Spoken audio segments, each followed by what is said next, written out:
我講埋呢個叫咩啊？啲咩餅？咩係啊？啲 pizza，pizza pizza 啦，呢度有。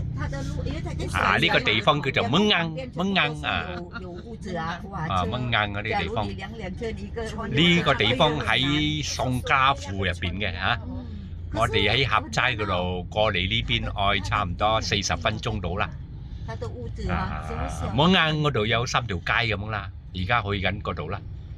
咗還咗到啦，要到啦，蚊罌啊！呢個地方蚊罌啊，要到噶啦。呢個係個舊城嚟嘅，嗰啲屋新媽好舊款嘅。跟住我哋嚟到蚊罌，唔好攞，唔好攞。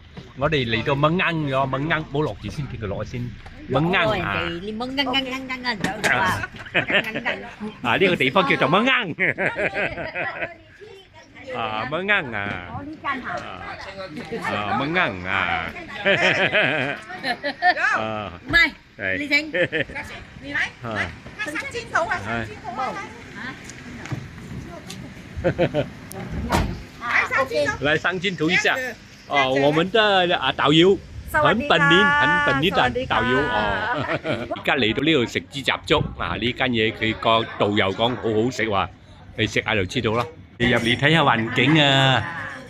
呢個地方食粥嘅好出名，好出名啊！呢度嘅粥聽講好靚啊！各種各色嘅粥都有啊，好多種粥喺度啊！慢慢睇，好多種粥喺度。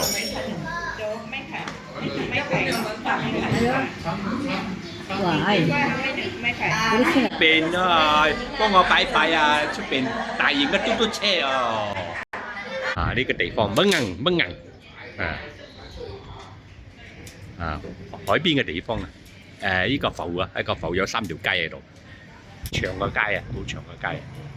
呢度食豬雜粥啦，呢啲豬雜粥啊，喺度整啊，豬雜粥有油炸鬼。你班咗個大俾我炸鬼嚇，班咗個大俾我。